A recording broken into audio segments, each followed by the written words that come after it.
Sterling High School, Channel 19, winner of the National Emmy Award for the Best Live Game Broadcast. You're watching Sterling High School, Channel 19, serving Hynella, Laurel Springs, Magnolia, Summerdale, and Stratford.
Hello, everybody. Welcome for some wrestling action here back at the Castle. Sterling 0-1 at home, but 6-5 going up against Hammonton, looking for a second win on the season. They're 1-4. This time around, we're going to have some new updates, some people that are pretty important now. Look at the standings. Collingswood at 4-1 and 1-0 in the division. Then Haddon Township at 3-1, 1-0 in the division. Then Sterling, they're at 6-5, 0-1 in the division. Gateway Gators 2-2, 0-1 in the division. Then Haddon Heights and Lindenwald at 1-3 and 0-0. Looking over the other side of the things, Cape Atlantic American standings. Lower Cape May yet to lose, 6-0. Then Middle Township at 3-1. Then St. Augustine Hermits at 3-4. Ocean City Athletics at 3-1. Then Ocean City at 2-2. Followed by Millville and Hammonton at the bottom at 1-6, 0-2 in the division. Look at some of the standings.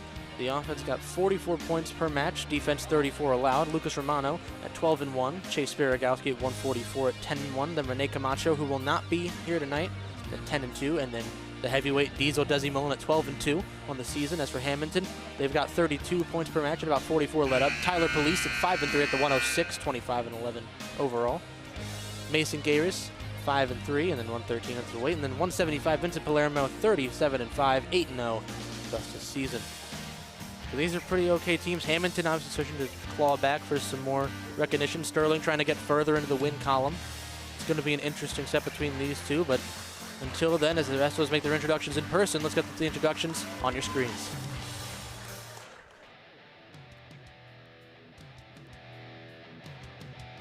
Lucas Romano, freshman, 113, Stratford. Gavin Kangas, freshman, 113, Stratford. Chris Galucci, sophomore, 120, Stratford.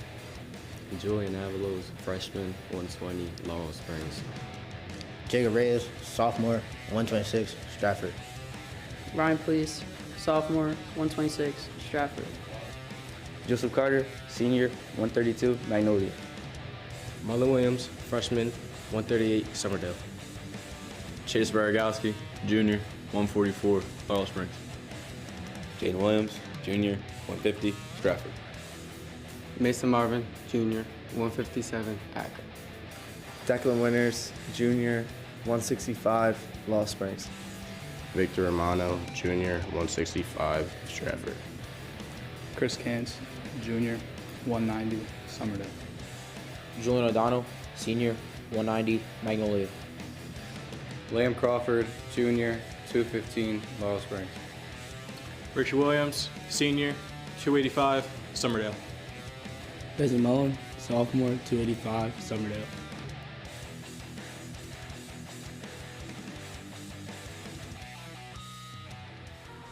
After those introductions, once again, I'm Mac Zubak, joined by Gavin Murphy, our second wrestling call of the winter season. Gavin, how are you feeling about this match between Hammonton and Sterling? I feel like it should be definitely a good one for the Sterling Knights tonight. I feel like they could definitely bring their record at home to 1-1.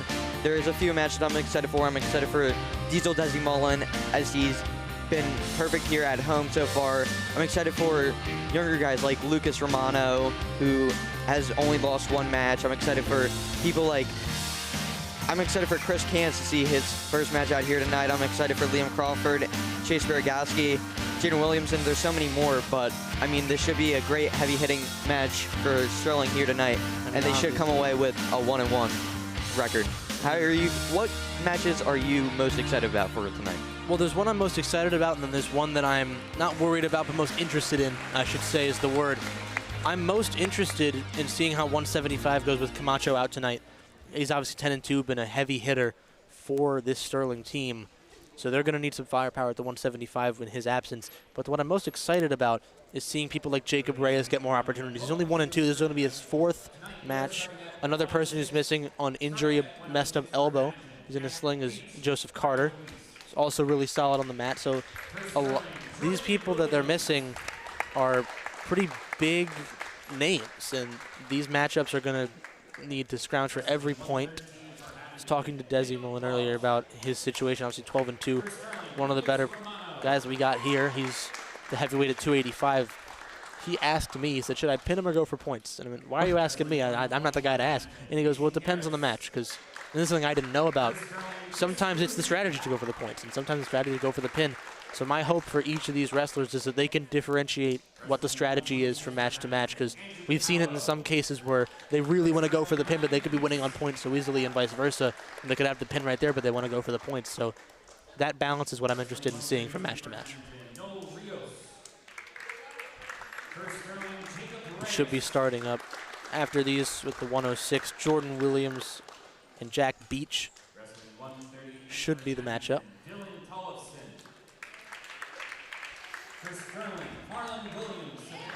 Marlon Williams will be at the 138 later on. There is unsure if it was going to be him or Sebastian Adams, but if you can recall back to the first wrestling match we did before break, what are you? I think it was Friday the week before we had gone out for 2025. What do you want to see improved upon? Obviously, a lot has been improved upon since. Is one of those things being the LED board we have as they test out some of these coming up things, the graphics from when people come out. But based on what you can remember, what are you expecting to be improved upon the most? I mean, I'm hoping that for Sterling, they keep their lead. They had some leads. They kind of just let it go, and they didn't really get much back for what they had in the very beginning. They were up, but then, like, they would get a lot of points, or then they would get pinned, and it would be over, and Sterling would lose. But here tonight, I want to see Sterling keep their lead, keep the pressure on, and if they can get the pin, get the pin. But if you know you got to get the points, then get the points. But just, in all, keep the points without trying to get pinned. I 100% agree, and I think there's going to be a lot of, not issues, but trying to keep consistency, which is going to be difficult because these guys are really good at what they do. And obviously they've been on varsity, some of them for years. Desi's only been here for 2 years. He's been on varsity for both years. So there's a lot of these guys who know exactly what they got to do match to match. One of them being Liam Crawford. About a 500 record for him, 5-6. There's a lot of good guys on these teams. And Hammonton's not a team to scoff at, regardless of the record. I'm excited to see what Hammonton has, what the Blue Devil has, but as legend says, the knight normally slays something like the devil. Yep. So here's we'll start with 106, go from light to heavy.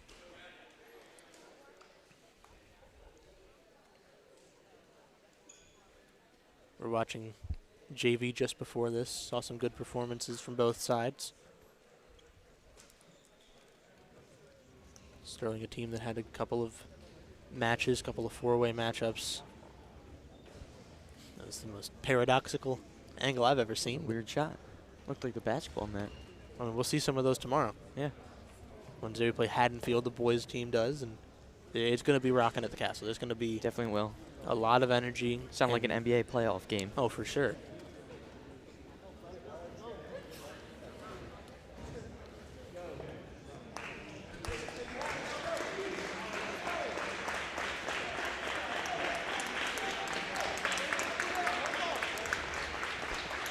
Starting off at the 106 weight class. Hammonton and Sterling. excited for this one. The lightweights we had mentioned before could be a little more swift as Jordan Williams be out there for Sterling. And Jack Beach is in at the 106. These two, I mean, we had mentioned it before, but at these lower weights, it's interesting to see because it's not going to be a matter of manhandling the other. It's going to be a matter of it's going to be technique. That's what it's going to be at these lower weight classes. And as we see Jack Beach, they both go out of the circle, some good pressure early on. Yeah, like you were saying, to add on that, it's the lightweights, they're going to be more scrappy. You're going to get more agile moves. You're going to get faster paced matches with these lighter weight guys because they're not just trying to body their guy around. I mean, these are great examples early on of some good reversals, some good switches around, and now the top position goes to Jack Beach. He's got a cradle. Going for an early pin. Jordan Williams fighting for his life, but they'll call it. An early pin goes to Hammonton. I mean, that was a great job by Jack Beach, as you can see here again, to pick him up and just slam him right here and just not let go at all. For him, it's a great way to put his team up 6-0 right now. Hammonton up, gets the Sterling Knights. It looked almost like the wind got knocked out of him, but up next, Lucas Romano for Sterling. And Nick Claus here at the 113. Romano, again, only one loss on the year. Let's try to not announcers curse him on this time around, because done that before.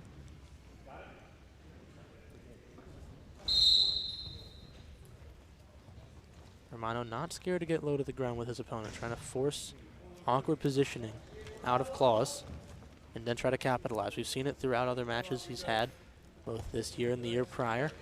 A good sprawl by Claus. Good escape. Romano and Claus both searching for that major entrance point through to the other. Neither have it. Good wrist control. Going for a tie-up. Romano taken down and all feet out of the circle. They'll reset.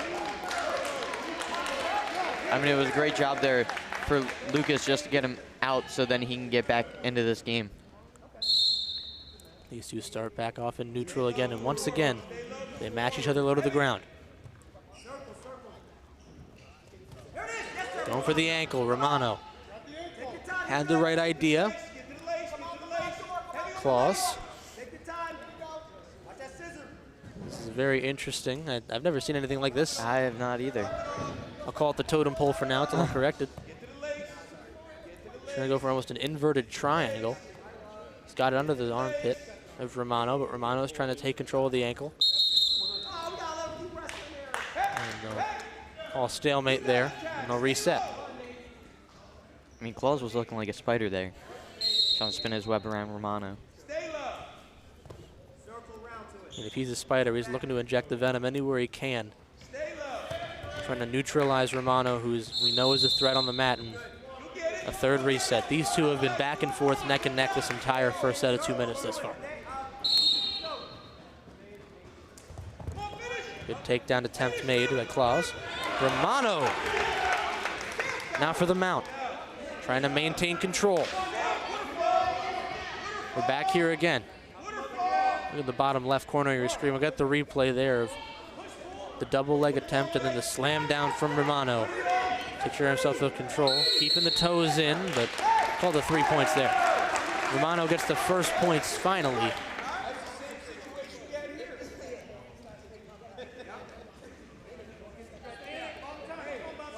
A reset. Claus on bottom position for now. It's a good roll attempt there, but Romano maintains. 10 seconds and counting to go in the first set of 2 minutes here. It's been entertaining, low scoring, but strong technical ability. And just before at 1.6, we'll blow the whistle for a fourth time here. Coach Desmond Wiggins not happy. 1.6 seconds to go. Good attempt by Romano to get some quick points. Score 3-1 after 2 minutes.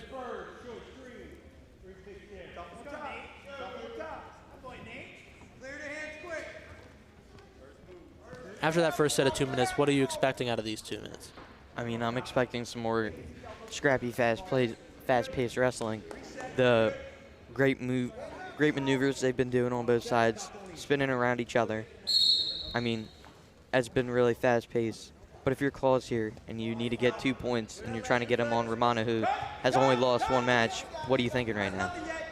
I mean, obviously you came into this known as going to be a challenge. There's no doubt about that part. If we look through, Nick Claus, the 113, 2-1 on the year, so he's fighting his way through, but Romano gets those points, and I think this is what we were talking about before, where he's not going for a pin, he's going for control. He's trying to get the points. It obviously could be the situation soon, but he's keeping as much control as he can. He still has the wrist of Claus tightly grasped on that left hand. And there's nothing Claus can do. Another 3 points, 4 Romano for the control time there. 9-1 the score now, and this is why Romano only has the 1 loss currently in the column.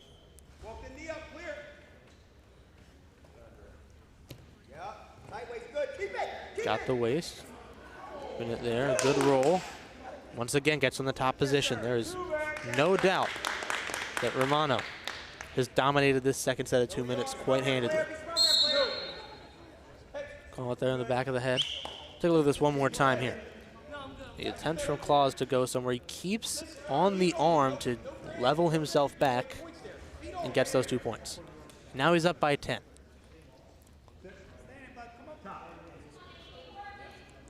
It's a good attempt made. Romano ends up on the bottom, trying to find a spot to roll from. If Claus wants to win, he's going to have to get a pin. But they're going to neutral after a good effort there. I mean, that was a great job by Claus to just jump on it from the get-go right there. I mean, he really didn't let up, and Lucas just had to kind of roll away, try to get through. Starts back up here again. Lucas on top. Romano has been so good at maintaining pressure once he has the top position pretty much settled in, especially throughout this second set of 2 minutes here. And the first was a lot of back and forth, a feeling out process, but now it's all Romano. 10 seconds and counting. Good attempt. Keeps going, flattens out the back of Claus. 2 seconds, 1 second. And the end of another 2 minutes there.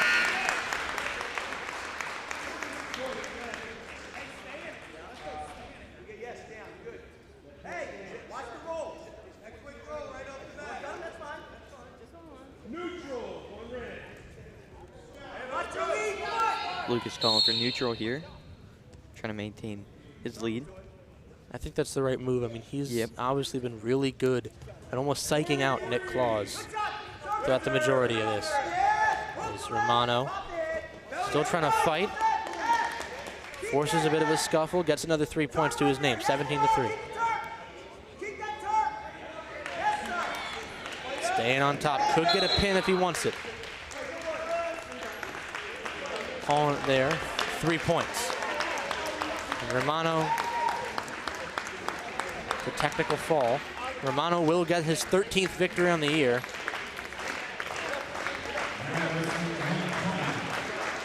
Let's see who's going up at 120 after an impressive display from Romano. Sterling, 6-5 now. Chris Gallucci going up. For Hammonton, Mason Garris. Mason Garris at 120. And Gallucci searching for a way to put Sterling as a team above Hammonton on the scoreboard.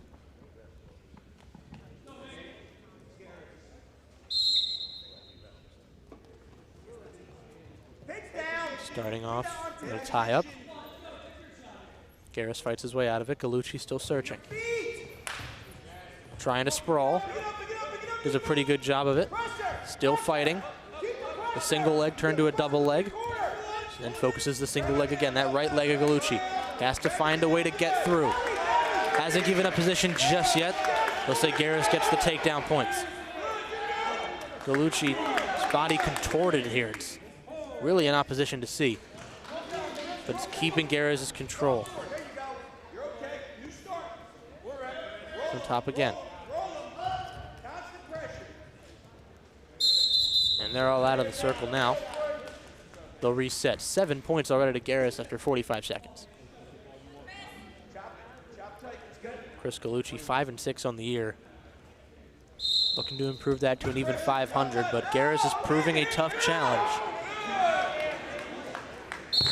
And surprise of no one, he keeps it going. A pin for Garris there, making it 12-5. I mean, it was a great job by Garris right there to just keep the pressure on him and never really let go on that, and just get the pin, get it done quicker than he needed to, as the Devils are now up 12-5 against the Sterling Knights. Garris now 6-3 on the year.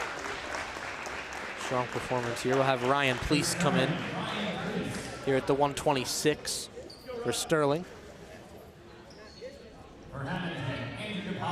Andrew DiPaolo will be coming in, the 126 for Hammonton.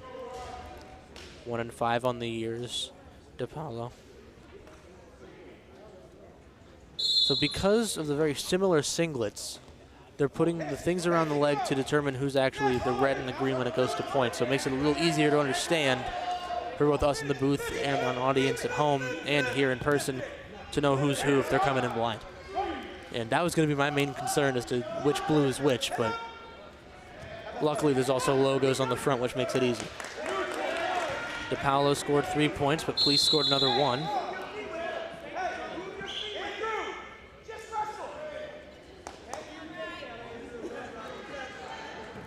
These two reset into neutral. 30 seconds have passed in the first set of 2 minutes.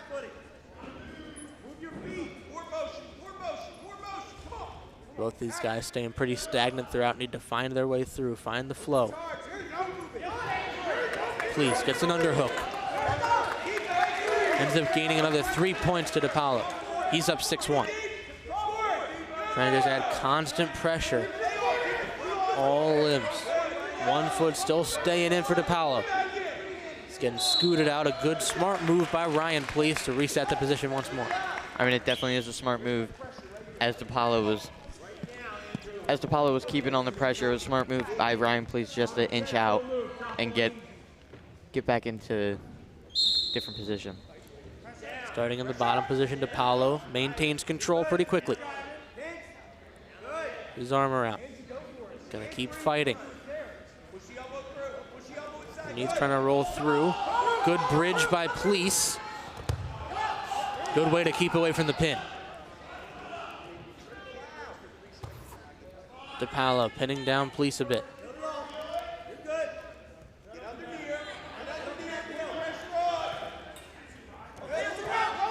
Fighting his Police. Trying to fight his way through. DiPaolo using his height over Police a little bit here. Gets the mount. They'll call the pin. Hammonton extending their lead even further now. I mean, it was a great job there by DiPaolo just to keep the pressure on and not really let Ryan Please get away with anything there, as you can get it back here again, the pin. Pretty quick pin there, as we're going to get the 132s coming in.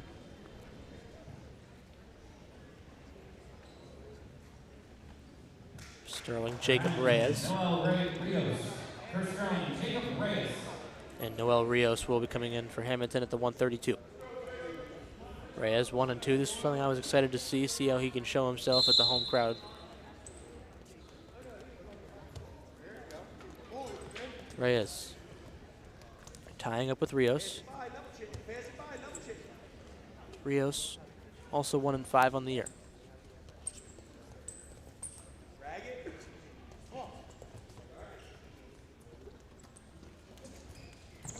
Goes for this double leg attempt from Rios. Reyes staying up for the most part. Slowly getting turned by Rios. Can't let it happen. Tries to grasp onto the leg. Secures it for 3 points as Rios.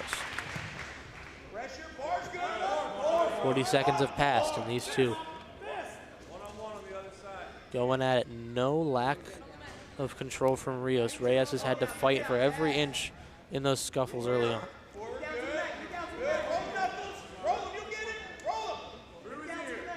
Rios maintaining control on the wrist. Take a look on the bottom left corner of your screen one more time here, this replay. Reyes, just to move a muscle, has to put in so much effort when Rios has that top position.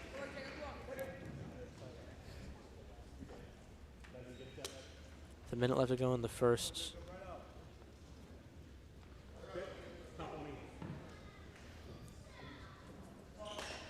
Reyes starts on bottom position, trying to fight his way through. Not a bad effort to get back to the feet. Trying to stay on the ground, trying to stay planted, doesn't happen.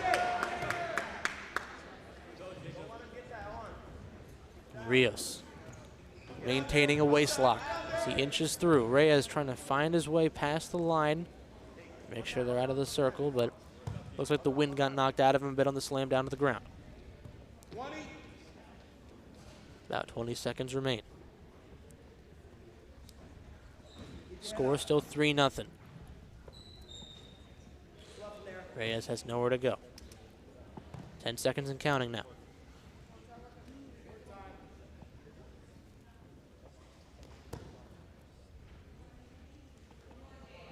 As time expires on the first set of 2 minutes, Reyes only lets up 3 points, but he can't get any points for his own. In this second part, Reyes really has to try to get a stronger lead out, try to get Rios in some uncomfortable positions that maybe he might not even like, but he has to really try to drive here as he starts on top position. I think Reyes knows more than anything that if he can maintain top position, it's a lot better than having to get it. So starting there was a good start, but Rios got his 4th point on the matchup between the two with a good escape. Searching for another 3 points on a takedown. So look one more time from the escape from Rios. No hesitation to break through for that 1 point. Flattens out, trying to crawl over 3 points to Rios. 7-0 now. Reyes fighting for a way through.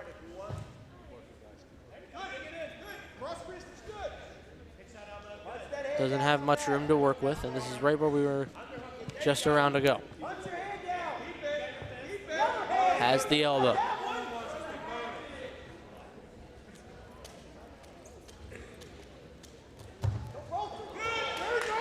Keeps going through, rolling through.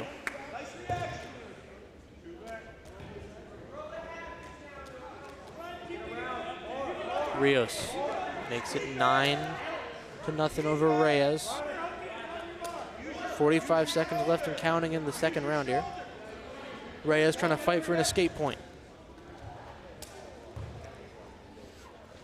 His feet are still in, he's got to keep scooting through.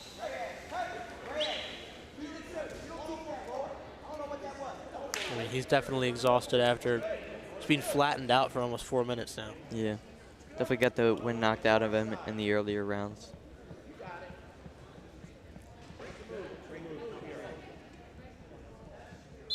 But Rios almost looks not as tired at all.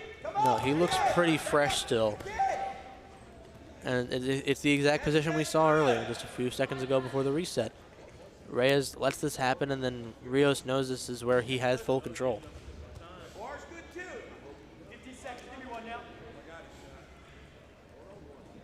10 seconds and counting.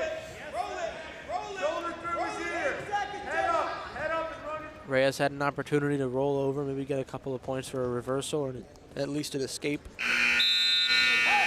Won't go his way. They got a third set of 2 minutes to go here. They want neutral. Should give the best possibility to maybe find a way in that top position for Reyes. Scrambling for it.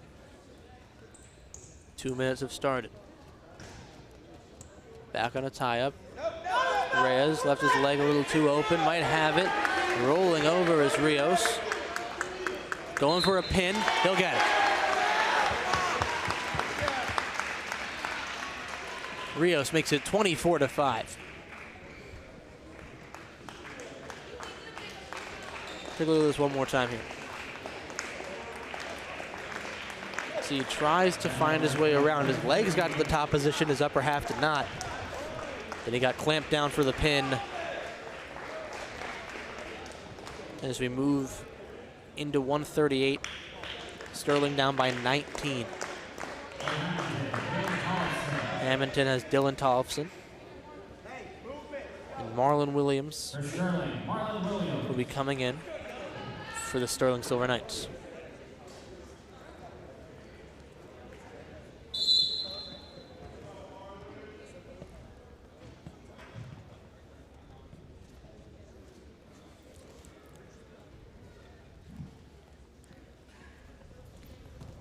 Williams, shot for one.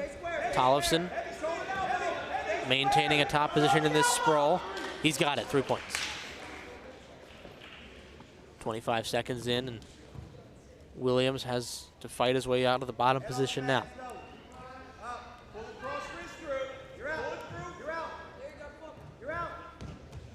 Seen this match after match. Someone goes underneath and then has to really fight their way through. For example, my voice has to through all the cracks. I mean, the ref has to fight through seeing all this blue. It's definitely a good thing for the red band at the bottom. If there was a day to be colorblinded, it wouldn't be this one. Yep. Great escape there by Marlon Williams. Williams, good at keeping some motion on the feet, but he needs to be able to find a way to get that takedown and then stay in control. Tollefson has done a pretty good job at maintaining distance and then finding his own takedown attempt that gets him another 3 points. There's Williams, though, trying to prove us wrong here at the booth. Lift up, a good slam down. They'll give him 3 points. Sterling's first individual lead in a while. I mean, that's the kind of slams that really just rile up your team, try to get them on your side. As a nice, sweet escape here from Tollefson. He's on top now. Marlon Williams trying to escape. Marlon Williams definitely needs to maintain some pressure here. It's either he throws pressure right back at Tollefson, it's another 6 points for the Devils on a pin due to exhaustion. As we have 20 seconds remaining here in this first set of 2 minutes. Williams almost able to escape, able to clamp down on the leg as Tollefson. 10 seconds now and counting. Williams only down by 3, trying to make that a 2-point differential before the round ends. But the round will end before something can be done about it. 7-4 after 1 set of 2.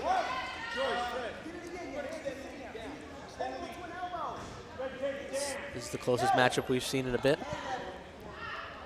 After the first couple of minutes here. And Williams will start on top position. Tollefson, a good fight to get up.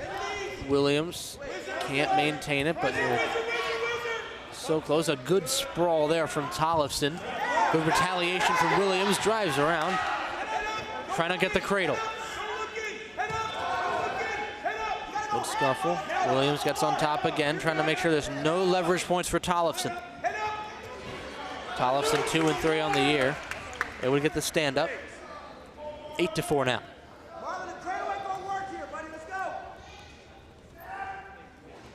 Look at this one more time. It was a really strong scuffle between the two, but Tollefson had a good turnout and found a way to push off and get them back into the neutral. Williams needs these 3 points from a takedown here in this round. About 70 seconds to go and counting.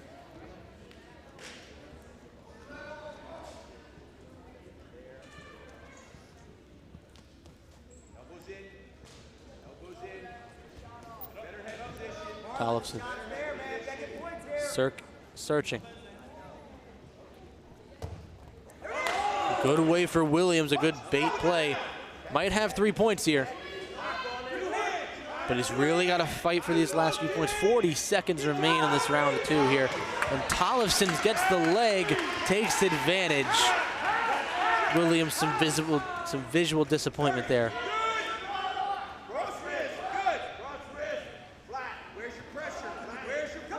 Williams trying to sprawl from underneath, maintains some momentum from the bottom, but it's a tall task. And Tollefson up 7 now, 15 to go in the second. Tried to explode up was Williams. A good roll attempt, but goes outside. 5 seconds to go in the second set here. I mean, it was a great job by Tollefson just to keep applying pressure there to Williams, as Williams is trying to fight to get points any way he really can. Trying to bring it back here for Sterling. It's again another good, it's a good example of why you do those drills. The short to the ground movement almost had that through there. Williams showing some promise, showing that he has outlets to get through. From the bottom position, you might see that explosion from bottom to an escape that we were just going for. Go for once again. Had a little bit too much of a delay trying to go for it against Tollefson, and Tollefson's going to keep the control. Has the back ankle on the right side of Williams. Might want to try to roll him over for a pin. Williams just trying to make sure he goes nowhere, but back to his feet.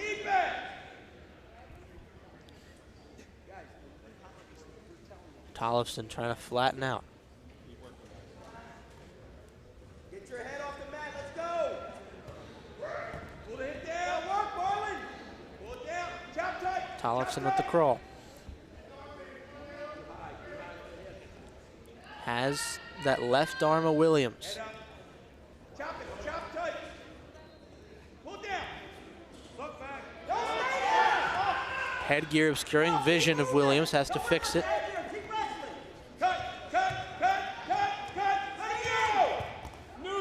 Wrestling blind, gets to neutral, gets his first point. Going for a single leg, trying to drive for 3 points here. Try for a late 3 points. Tollefson. Look at this one more time, the escape while blind.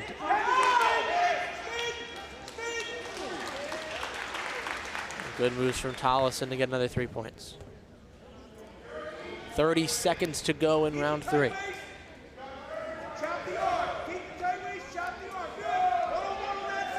Williams really needs to try to get out and try to get a quick pin here if he wants to bring it back. But it doesn't look like that's going to happen as there's only 20 seconds left. Williams in bottom position. He's kind of folded in on himself as 10 seconds to go and counting. And as time winds down, so does the hopes for Williams to make a comeback here. Tollefson should pull away with the win. And he will.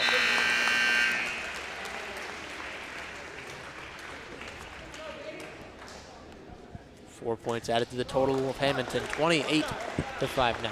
As you're almost halfway through here and you're Sterling and you're down by a huge deficit of 28-5, and you're getting to your better half of your lineup, what are you thinking right now? I mean, as a coach, you got to be thinking, that's the next matchup is Chase Sparagowski, 10-1, one of your best wrestlers. Should be able to maybe shift some momentum. But Osborne, not anyone to really scoff at. Obviously 3-6 on the year, but that's an improvement from last year's 0-7. So he has been getting better as the years progress. Sparagowski will be a challenge for him. But we thought that Sterling would be a challenge for Hammonton. Hasn't seemed that way in the first half of things. So Sparagowski now adding a lot of pressure. But Osborne's no pushover, and he's willing to show it. Sparagowski gets 3 points to his name quick. 15 seconds in, he's got him. Trying to play high octane here, trying to make sure there's no breathing room for Logan Osborne. Trying to get a pin. Not quite there.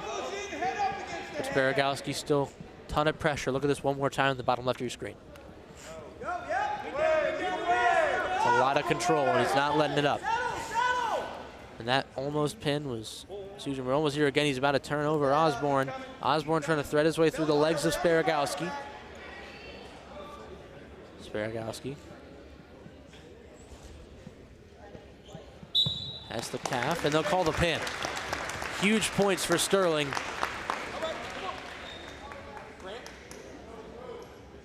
Maybe some sort of leg cramp to Osborne, but 6 points go to Sterling, now only a 17-point deficit.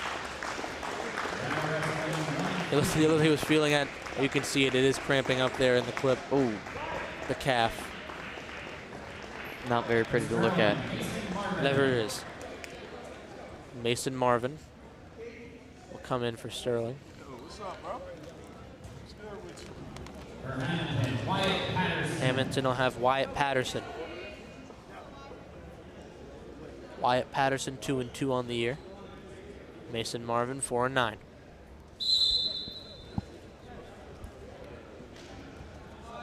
As we get into these later matches, you're going to get your heavier set boys here, and you're going to get, at least I feel, you're going to get at least a lot more strength, more than agility, and more of the faster paced stuff, as it's still pretty fast here. Mason Marvin's on top. Patterson trying to take position. I mean, I think these are the weights that it's hardest to wrestle at. Where you're in the middle, you're not going to go for all power, you're not going to go for all finesse. You kind of have to find that middle ground. And if you haven't found the middle ground, you're going to fall behind. So it's really going to be a matter of who can find that middle ground in their game to get the edge over the competition. Right now it's Patterson, but that doesn't mean Marvin's someone to sleep on. Patterson has underhooks. Practically a half Nelson now. Extend the elbow. Plenty of time. Yes, cross face is good too. Pull through. Marvin trying to army crawl his way to some form of freedom here. Well done. Well done. High leg out. There you go. Patterson's not going to make it easy. Full minute has passed, 45 seconds to go on the clock. Mason Marvin, the junior, trying to muscle his way up. Patterson flattens him back down. Now 33 seconds to go. Rolling is Marvin.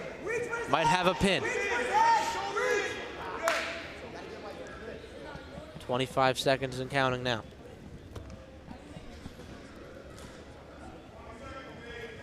Patterson maintaining control, but Marvin has some opportunities for a reversal, or at the very least, an escape point.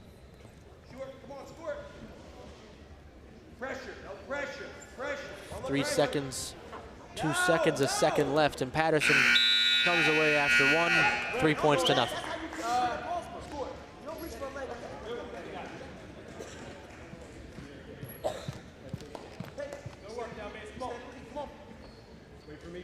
Mason Marvin to reset as Patterson's in the bottom position. Trying to fight out of it, but Marvin keeps the ankle. That's a good attempt there. Still maintaining pressure on Patterson. Nothing given up, but he hasn't secured any points just yet.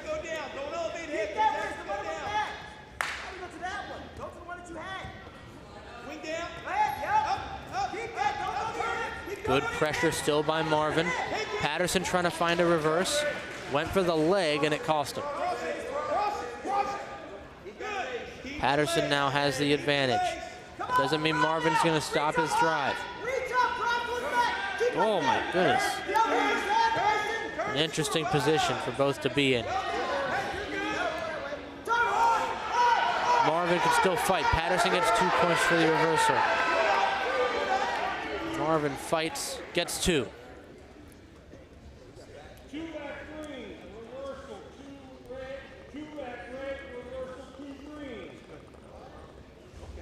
Look at this reversal one more time. They give them both each an extra reversal, so it's 7-4 now. Still a 3-point deficit, but Marvin's doing a good job this second round after starting in top position, for the most part, keeping it, which is exactly what you need to show Patterson that's not going to be a cakewalk here. He's going to have to fight for every inch of control. 30 seconds to go in this second round.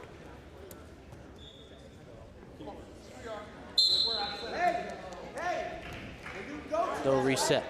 Gentlemen, stay in the center circle.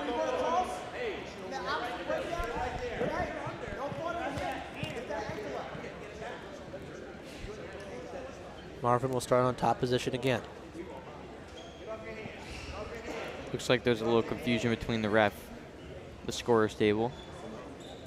Both coaches coming over to the ref, trying to see what happened.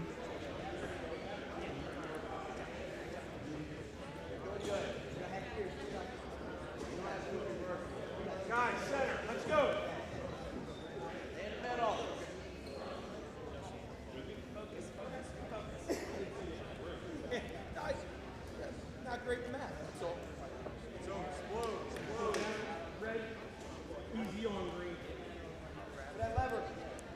Marvin will still start in the top position.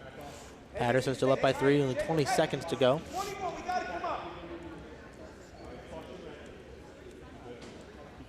Told to fix the knee pad here.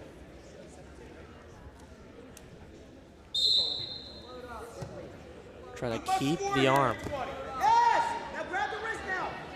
Play going for the wrist, can't quite reach. Has it.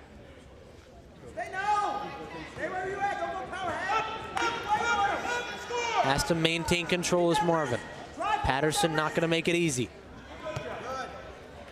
At the end of 2, Patterson still up by 3, but a couple of reversals put Marvin on the board.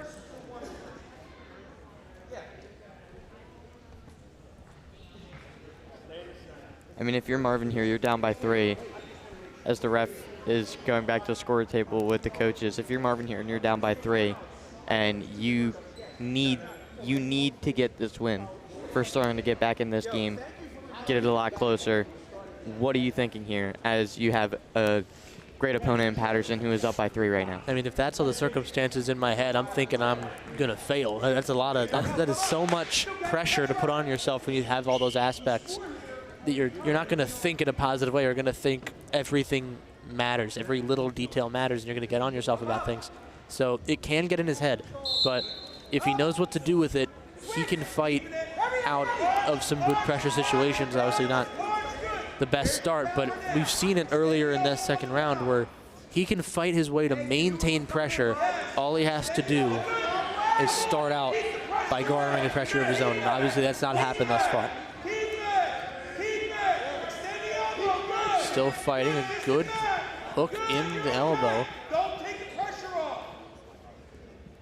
It's an interesting extension of the elbow and the shoulder of that left arm of Marvin. And there's just nothing but control for Patterson. He's full control over Mason Marvin right now.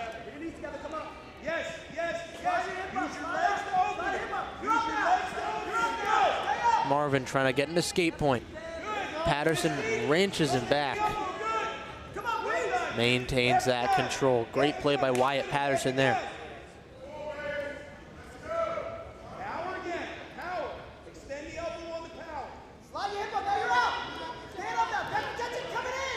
Wyatt Patterson trying to maintain pressure on Marvin. Marvin doing a solid job of trying to find a way through. But he's only got 40 seconds to both escape and get a takedown, and that clock will not stop for anybody. Marvin fighting for these points here.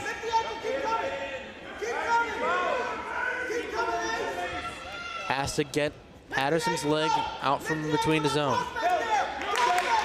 Good plays made here by Marvin, trying to solidify the points. 10 seconds to go, has to fight for every square inch of the mat. They'll give him the 2 reversal points. Trying to push, but no time left. Puts up 6 points against Patterson's 7. Patterson will take the close but well-fought victory as we move up to 157.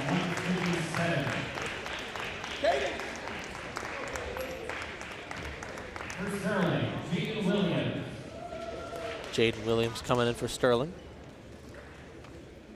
For Hammonton, Caden Drayton at the 157. Jaden Williams at 2 and 5. Caden Drayton at 0 and 2. Williams gets the quick 3 points. Has to maintain that pressure. Hammonton up by 20 over Sterling in the team score. You know a pin is almost necessary to get the points you need. Look at this quick takedown once again, the bottom left of your screen. It's a good way to pressure on the leg and then maintain. Still good pressure. Has to watch out to not get pressed out of the ring.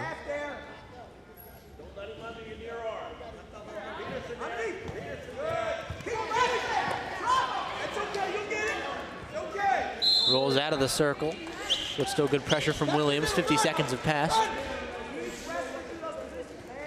Now, if you're in Drayton's position, and you're thinking from the perspective of we've got 20 points up on these guys, even if I lose, like, obviously you don't want to lose. No. But surely there's a little bit of a pillow there of like, well, it's not the end of the world. It's not the end of days if a loss is taken here regardless. Yeah, but I mean, you're still always going to want to win. I mean, I know if it was me, I would still definitely be disappointed because I'm a competitive kind of guy. I always want to win.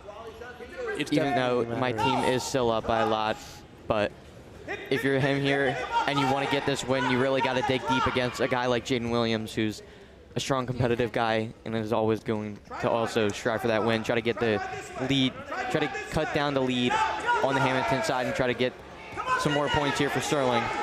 And for Drayton, I mean, it's kind of also a proving grounds right now. He's gone 0-2 thus far, which means he hasn't fought, hasn't gotten in all the meets. Good slam there. But Williams still secures some pressure as they might go out of the bounds of the circle again, but Drayton with 10 seconds to go, still under pressure.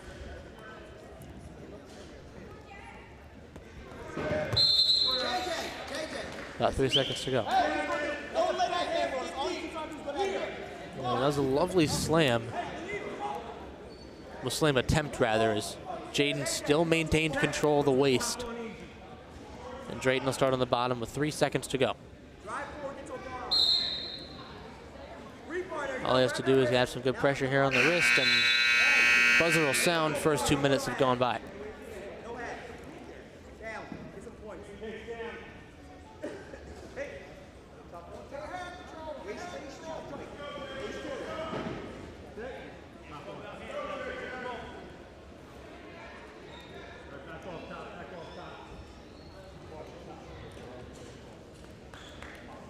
Jaden Williams to start on bottom position for the second round here.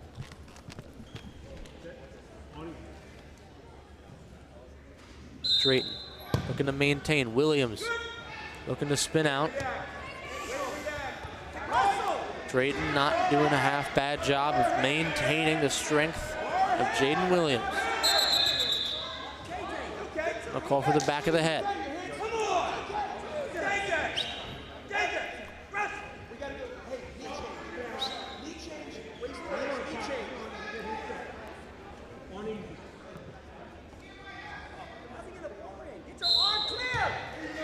Starting in bottom position again is Williams. Williams gets the escape point. Back in neutral, gets slammed down by Drayton. The bridging is Jaden Williams.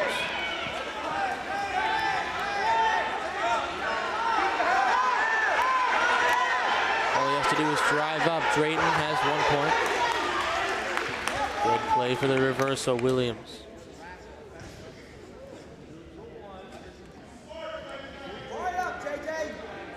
5-4 the score.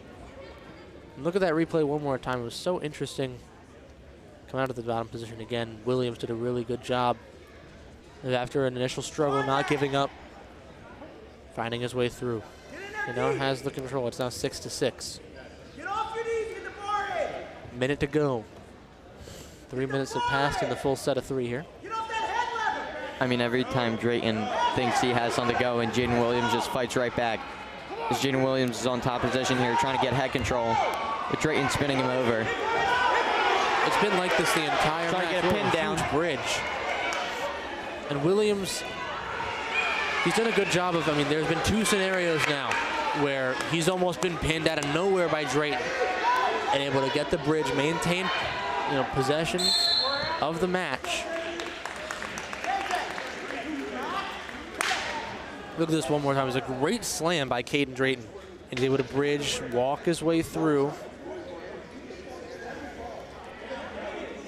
Get out of it. 8-2 the point total now is in sports outside of this kind of. The coach talking with some of the refs here. Maybe arguing against a call here, but be that as it may. Starting in the bottom position is Drayton. Drayton has not done half bad fighting out of this, but that doesn't mean Jaden Williams won't put up so much pressure. I mean, we've seen it throughout this entire second round.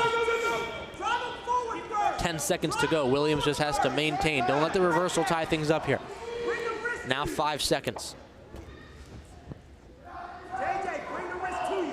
And time will expire on round 2. 8-6 Williams.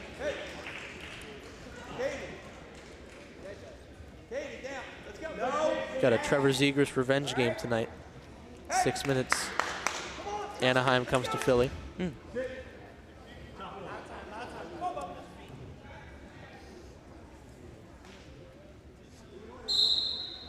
Got a Zegras shirt jersey on.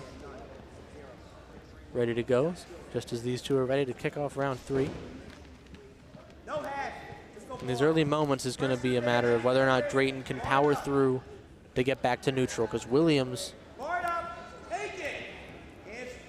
we know, is going to do a pretty good job of keeping on top of the position.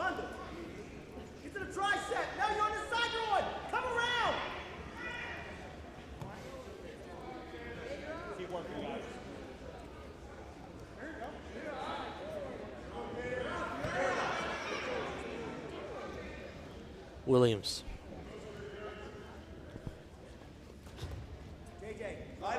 Shoved off a little bit. Caden Drayton kind of fight to his feet. Williams not going to let it happen. Come on, get off your knees. Get off your knees. Look fresh. Get off your knees. Drayton still fighting. Williams maintaining control. A minute to go. Gets the stand-up point there in neutral. This is the opportunity Drayton needed. Good takedown attempt by Williams. He gets 3 points. He's up by 4 now. 40 seconds to go. Closer to 35. I mean, that's the stuff you like to see there from Williams, as he's trying to maintain power, maintain position at where he is with 25 seconds left in this third. Trying to get some points up here for Sterling. Maintaining position at the back. I mean, he has been really solid at not letting anything get past him. There's 10 seconds left. Drayton's gonna have to pull off something crazy to get the win here with now 3 seconds to go. 2 seconds, 1 second, and Jaden Williams gets some needed points on the board for Sterling. 31-14 now.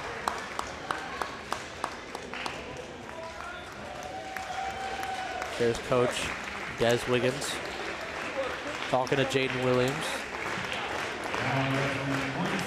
Jaden Williams had a really solid performance there, and Vic Romano will be the one coming out here for Sterling.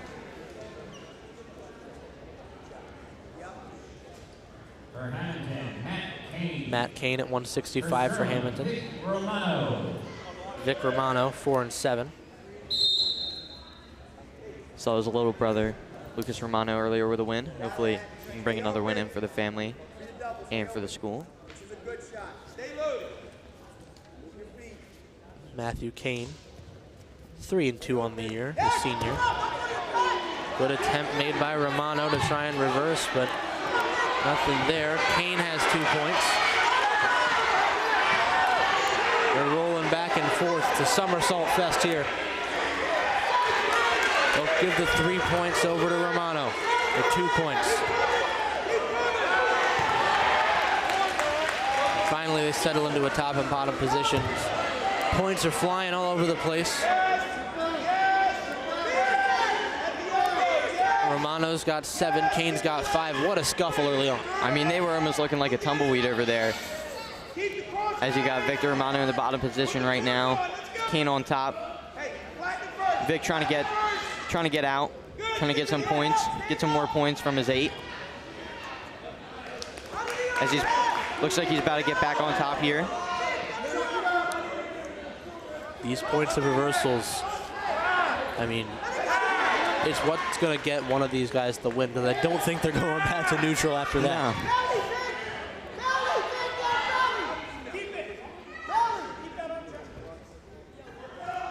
6-5. Romano trying to keep some pressure.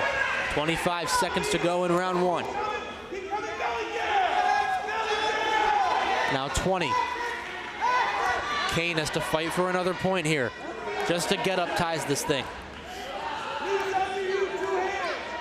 Romano's not going to let it go easily. Now score is 8-5. 5 seconds to go in round 1. The buzzer will sound. Romano in the lead after 1 set of 2 minutes, and Coach Wiggins asking him to calm down a bit. Play with some more caution because obviously it's a really strong start. Obviously it's a really strong start. These two really lighting a fuse here. Could be considered the match of the night, I don't know. I feel like there's a lot of strong contenders for that from what we've seen. But this has got a lot of high energy here.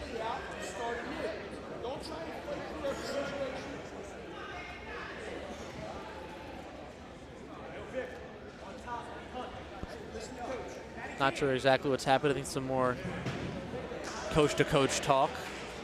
A few stoppages for this throughout it. Not 100% sure what the discussion's about, but either way. It could be from ref to coach about how vocal we are, but maybe there's a dispute about score, and be that as it may, it's 8-7 now. I'm assuming a score correction based on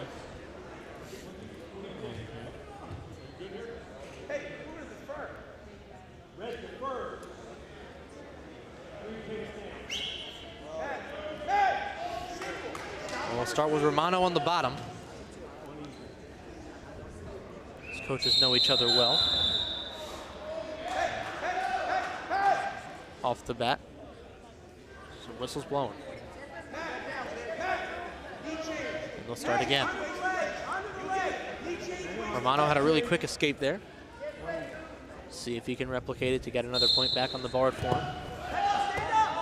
Kane put up a little bit heavier of a fight. Romano back to his feet, doing a good job of breaking free, gets his 9th point on the board. 15 seconds into round 2. I mean, it was definitely a strong escape. Now we're back in neutral. Maybe get that tumbleweed again. Who knows? But this is really the most they haven't been really on top of each other this whole match. I mean, I think that if anyone's not hoping in this building for another tussle like that, it's the scorer's table. As we see here, another good back and forth possibility.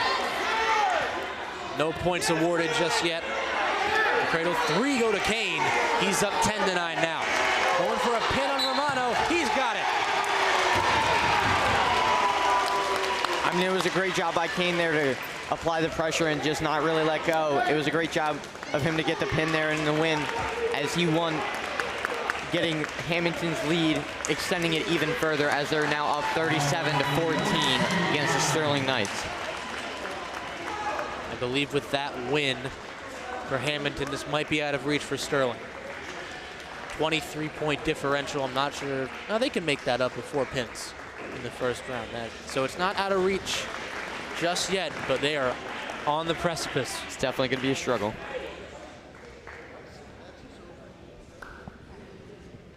We look at 175.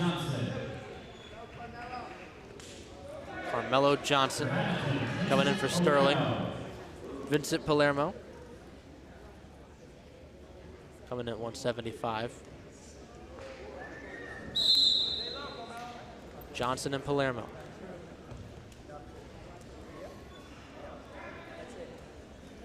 Tie up early. We're at the 175.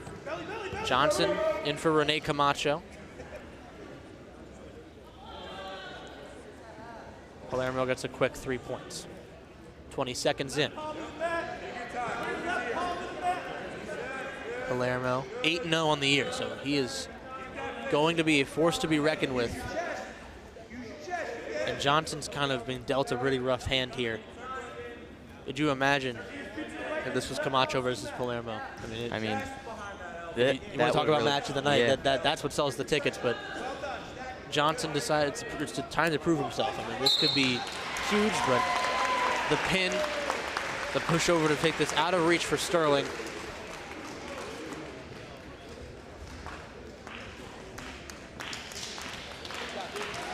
And now 190. Look at this one more time. I mean, Johnson didn't really have anywhere he could go. His legs up in the air, couldn't bridge over top of the guy. Look at some of this crowd here.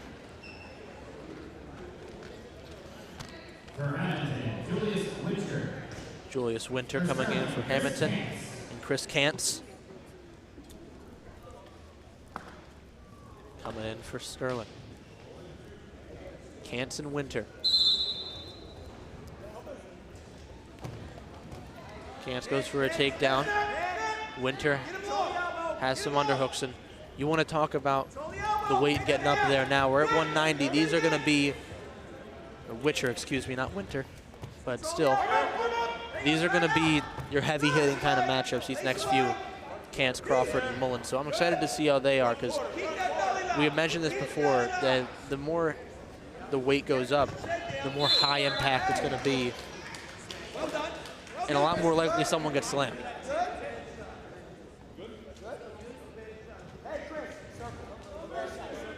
Attack that arm. Now, Chris, circle, Chris. Nothing bad, just circle. Look for some mess and stuff, circle. 30 seconds have passed. These two in a tie-up back in the neutral. Both still searching for points.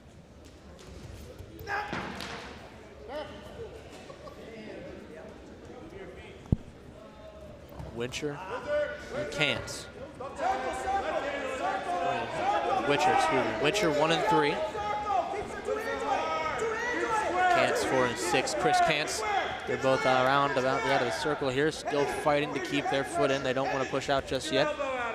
Last minute, the first round, and they'll go back out again with 56 seconds to go.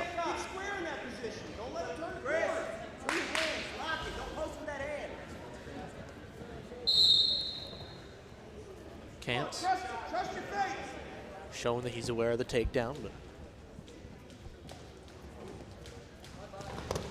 Witcher goes for a sprawl. Kantz falls down, first 3 points go. Witcher might get reversed here, has to play it safe.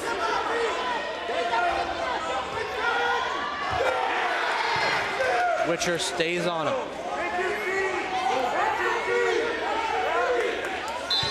Kantz gets pinned.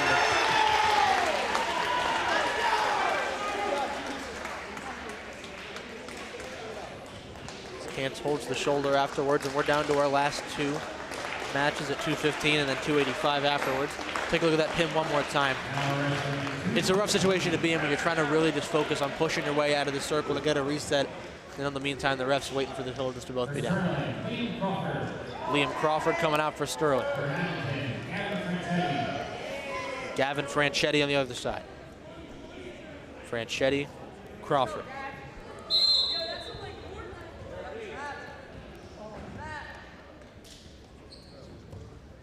And a tie up here. And they reset to neutral.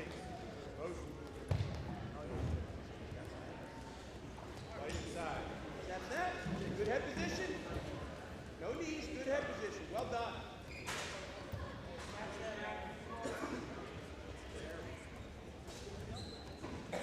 No takedown attempts fully committed to just yet. Looking for a toss. Crawford planting his feet, gets 3 points. And that's something you can really only see in those heavier options, is when they have the feet set, they utilize the weight to the full advantage. Reversal for 2 for Franchetti. This is going to be a real back and forth one, I can tell. Franchetti's 3 and 4, Crawford 5 and 6. Both trying to get even record. Looks like we got a bloody nose here from Bloody Franchetti. nose here for Franchetti. Timeout will be taken.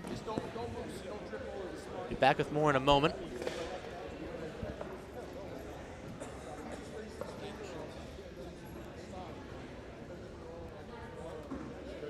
Want to see a movie?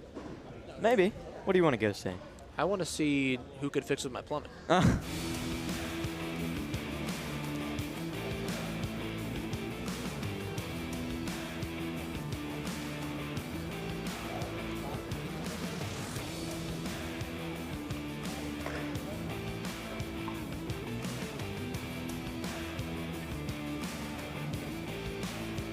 Trust the Bomber family since 1975. Committed to excellence, dedicated to getting the job done right for you. Bomber, we want to be your plumber. They sound pretty trustworthy.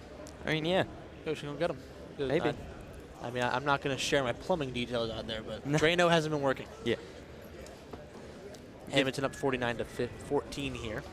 As we get to see the great Sean Klink action out here, Of as course. we got a lot last The towel action from before. I mean, that was its own sub-segment of the match. He should have gotten points and won for it. Maybe. Crawford. Obviously, you're hoping a match that was looking pretty interesting doesn't stop over a bloodied nose, but you just never knows. There's once again Coach Wiggins of Sterling, as Sterling will drop to 6-6 on the year.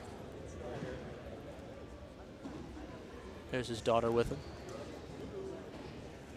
His daughter was there for the celebration when Sterling won the division in football out on the field. And there's, oh, here he is, the favorite camera angle. He finds every little drop of blood. Here we go. Here we are. Sean Clorox Klink. Doing a heck of a job.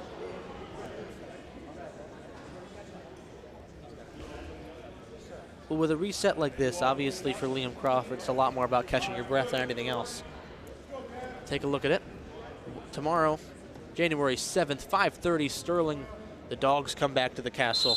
And obviously when you see that matchup on your screen, you are not expecting a calm and collected game from the two squads. Those two teams got an intense rivalry, and we're going to see it live and in action here at the Castle with the fans to the bench. It's going to be hectic in here. It's going to feel almost like a playoff game in football, like an Eagles playoff game in here. Speaking of that, coming up on Sunday. Yeah. Versus Mr. Wiggins, Coach Wiggins, 49ers. I'm excited about it. I'm terrified because we have been winning ugly since week 1. But as long as our defense stays to par, it shouldn't be that bad. I mean, the Niners are definitely missing a lot of defensive pieces. And the one thing they aren't missing is offensive efficiency. No. It's going to be tough to stop them, but we stopped the Bills. Yep. And that's the best rushing offense in the league, so I think we got a good chance. Franchetti up by 1 as we near the end of the first set here after, for some reason, it's felt a little longer than the other first sets. Don't know why. Yeah, probably because of the blood stoppage. Yeah, I mean, that might make sense. That makes sense. Crawford, 15 seconds to go, trying to earn back this point with an escaped Franchetti, not letting go of the ankle. Crawford has a chance to turn himself. Has 5 seconds, has to play it safe. Looking out for a pin. Tried to bridge, saved by the bell. I like that show. Pretty good show. Still 3 points go to Franchetti. That show's all right. Yeah. Zach Morrison. Yeah. Kelly Kowalski. Who's your favorite Morrison? Van. It's my favorite Morrison. I don't know. There's a lot of Morrisons out there. Or the main guy from The Doors, Jim Morrison. Maybe. British guy. Be that as it may, Franchetti has a 4-point lead, but he's on the bottom position to start round 2. There you go. Stay heavy. Stay heavy. Come on. Ooh, lovely roll there by Franchetti. But Crawford not letting up.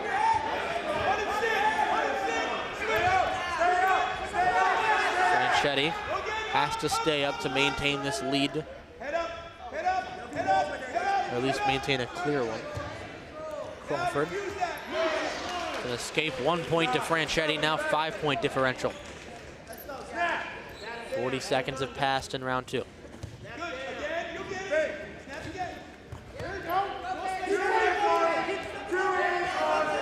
Crawford still fighting. Franchetti. Keeping it close quarters, doesn't want to give Crawford any space to work with. Circling together now. 1 more minute into round number 2. Crawford doesn't want to leave the circle, but he'll force him way out and break the tie up. Back to your question before, maybe Matthew Morrison. It's the Morrison I could think of. Great singer and actor. Of course. Thought about John Morrison, but he's got a lot of names. I did think about that too. Crawford. Has some takedown points at the ready if he feels like it. Couldn't get out of the headlock part of that. Maybe has a slam if he wants it. Franchetti's doing a good job of fighting. There goes Crawford. Gets 3 points. Teetering on the sideline of the circle. 20 seconds to go in round 2. Franchetti gets an escape. Now the 3-point differential back in action. 12 points, 12 seconds, now 10 seconds. Crawford down by 3, has another round to go. Pushing around. The end of 2, 10-7, Franchetti up by 3. Look at this one more time. I mean, that's what Crawford's been good at throughout his years here. He's been really good at using his strength and stopping guys in their tracks. Franchetti lifting up Crawford. Crawford resists the slam for a bit, but Franchetti able to clear it out. Now 6 points. Once the early pin here. Trying to lean over Crawford. He'll get it. Franchetti with the win via pinfall over Crawford. And now we've just got one more to go.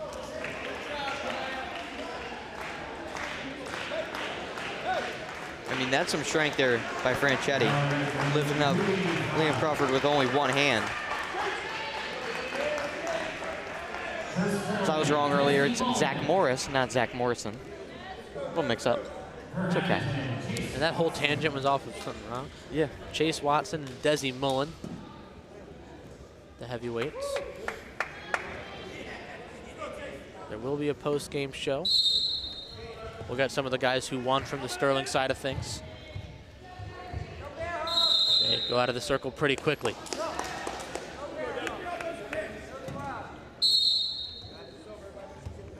But we'll get most likely Lucas Romano and Chase Sparagowski.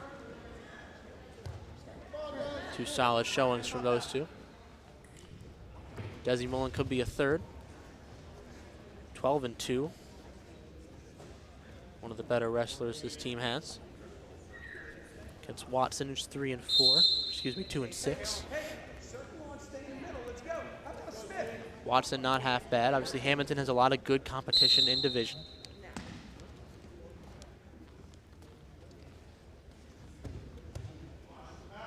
Mullen obviously cares about the personal wins as much as he does the team wins, but when you're at this point in the match, when the team points are all out of it, it's all you. And I think he's done really good work on himself in this sport and in football, which helps him out with the driving part of it, but I think he's got a pretty solid job. He just has to find that first takedown he'll be able to maintain. And Mullen. These two have spent the first minutes on the feet.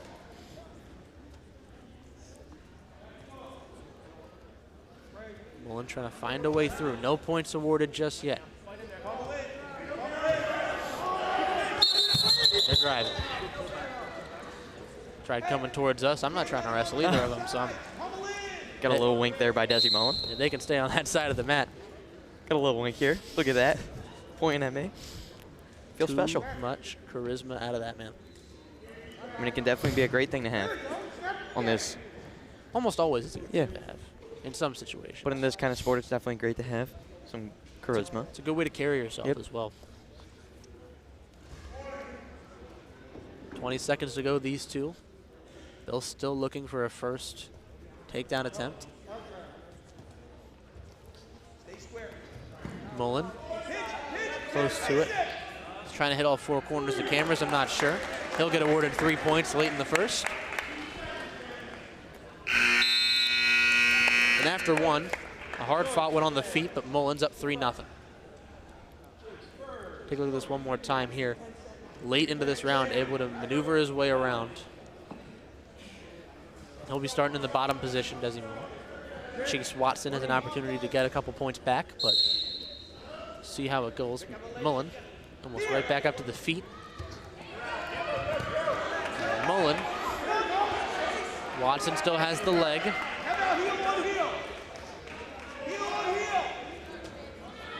Trying to wrap the legs around Mullen. Watson There's great power there by Bowen to get Watson on his back and now get on top of him right here. Trying maybe to look for a get a pin here. Try to power his way to get him a pin here. He sees the pin and wants it. Rolls him over, could have it. Shoulders almost down. Watson's making a good effort to fight it.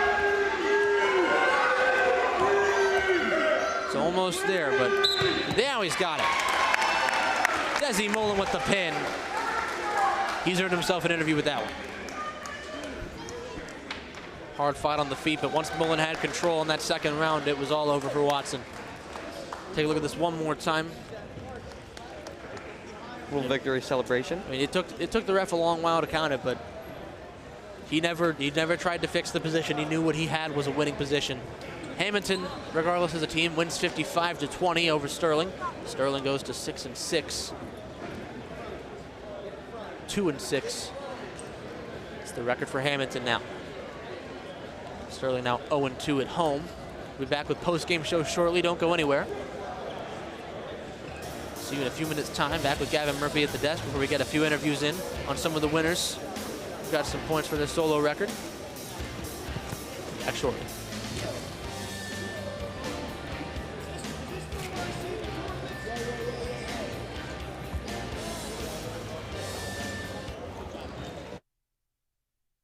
Hello, everyone. Thanks for watching Sterling Nightline today. And here is a great day at the castle. Nice 60 degrees and sunny out. You can leave those hoodies at home. And sorry. Getting word. Category 5, Dorico's Doomsday. I'm sorry. Mallory, is it true? Is it true? Brody, it's not true, is it? Brody, why is somebody walking down the hallway with a hood on? What?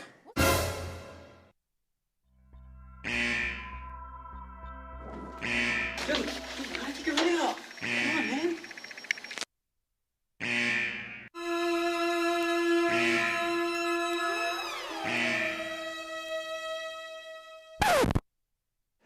Thank you.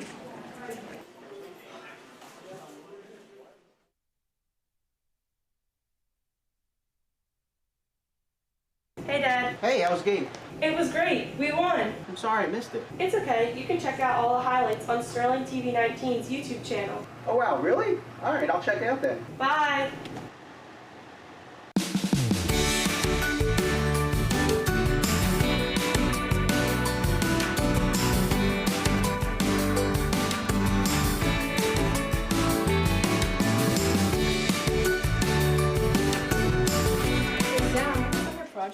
Yeah, I'll be done in a few minutes. Oh, well, you can finish tomorrow. Yeah. Let's go to early childhood.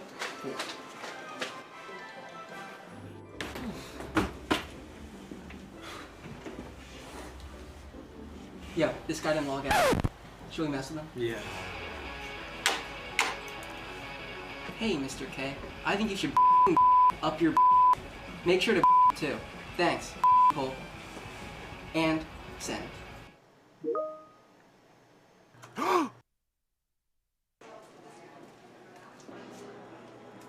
Hey, Sam. I wrote you up for that message, just so you're aware. What message? Don't play dumb with me. If you're going to play dumb, you're going to have to play dumb down at VPO. What are you talking about? I didn't send any message. What do you mean?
Hello, I'm Gavin Murphy, back at it here at Sterling with Hammonton beating the Sterling Knights 55-20, as we're going to get Max Zubak here with three interviews, as we'll be here. We got Lucas Romano, who got his 13th win, going to 13-1 on the year. How you feeling after your win here? Feeling great, confident, trusting my hard work. Now, obviously, the personal win doesn't mean the team ends up getting the win. Sterling as a whole drops to 6-6. From that point of view, where do you think the group as a whole can improve? I think we just got to work on not getting pinned and not getting as tired in our matches and just focusing up. And then when you're studying film for whoever you're going against, especially for this one, when you got this win here, what contributes the most to knowing an opponent going into it? Just so you know how to defend what they're going to do, and you know what you want to do off their main stuff. You've done a great job of defending throughout your first matches here. Good going. Thank you for coming on. Up next, we'll get the big dog. We'll get Diesel, Desi Mullen here. Desi, how you doing? Good, how are you? I'm doing great. It's a wonderful win here today. You're 13th on the season. There's a lot of on the feet. There's a lot of tie-ups. That's not normally what we see. Most of the time it is on the ground. Obviously, this is wrestling after all. How do you kind of adjust to that kind of style when you're in the middle of it? I'm heavyweight, so a lot of my guys are just stronger, not really as agile, and I'm more agile than most of my guys. So I just go out there, try to be quicker than them, stay low on my hips, quick on my feet, so I don't get tossed around like normal guys. Now, speaking like tossed around, I mean, you got a pretty good toss in against Chase Watson there. When you're in those kind of moments in these matches, especially when you know that they're going to have the weight over you or the strength over you, how does it feel in the moment? It feels kind of heavy, you know. A lot of my guys, I'm low for my weight. I wrestle 285. A lot of my guys are a lot heavier than me, so I just try to be quicker than them. Obviously, you're one of the top performers on this team in individual records. When you're going through it with Coach Wiggins about how to improve day in, day out, what are the main points to keep up this kind of record? We don't go over what I did great, what I have my record. He doesn't talk about that. He still is hard on me. I could be better. I'm always better. That match, I should have been him quicker. He's going to say it. But I just got to keep working and learn more moves and perfect what I'm good at. The work you're putting in is doing well. Thanks for coming on. Thank you. We've got one more. Chase Spiragowski. How you doing today, man? So, I'm all right. After that win, obviously, Hammonton going into it, you had the confidence going in. You've been a really solid season. You've been a good wrestler for multiple years. Going into each match, what's the thought process opponent to opponent? Get the job done. Just win. That's all it is. It's a whole mindset. It's a mindset. Wrestling's a mindset. You go out there, you want to win, you're going to win. If you want to win, you're going to win if you go out there. Now, when you're in the film room, especially for this matchup, what were you preparing for the most when you saw who your matchup was this time around? Honestly, when I saw this kid, I knew going into it wasn't going to be a very hard match. So I just went in there like how I am every single match, just win. Now, lastly, you carry yourself with a lot of confidence, as we're seeing here in these interviews. Day in, day out, what's the relationship with coaches when you have the confidence still knowing you got to take out all the constructive criticism and apply it to your game? I know in the practice room, I know what I have to work on, and I know what they tell me I have to work on, so I work out in the practice room. But not in the practice room. When I'm on the mat, I try to have as much confidence as I possibly can. We see both sides. Thank you for coming on so much. Thank you. Have a good rest of the season. That's all the interviews I got. I'm going to send it back to Matt.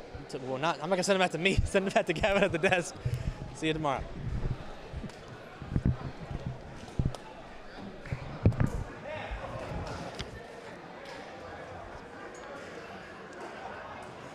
As I'm back here, we're going to see our next game Wednesday, January 7th, basketball, 5:30 p.m., Sterling versus Haddonfield, here at the Castle on youtube.com/SterlingTV19. I'm Gavin Murphy, joined by Max Zubak. As always, go Knights.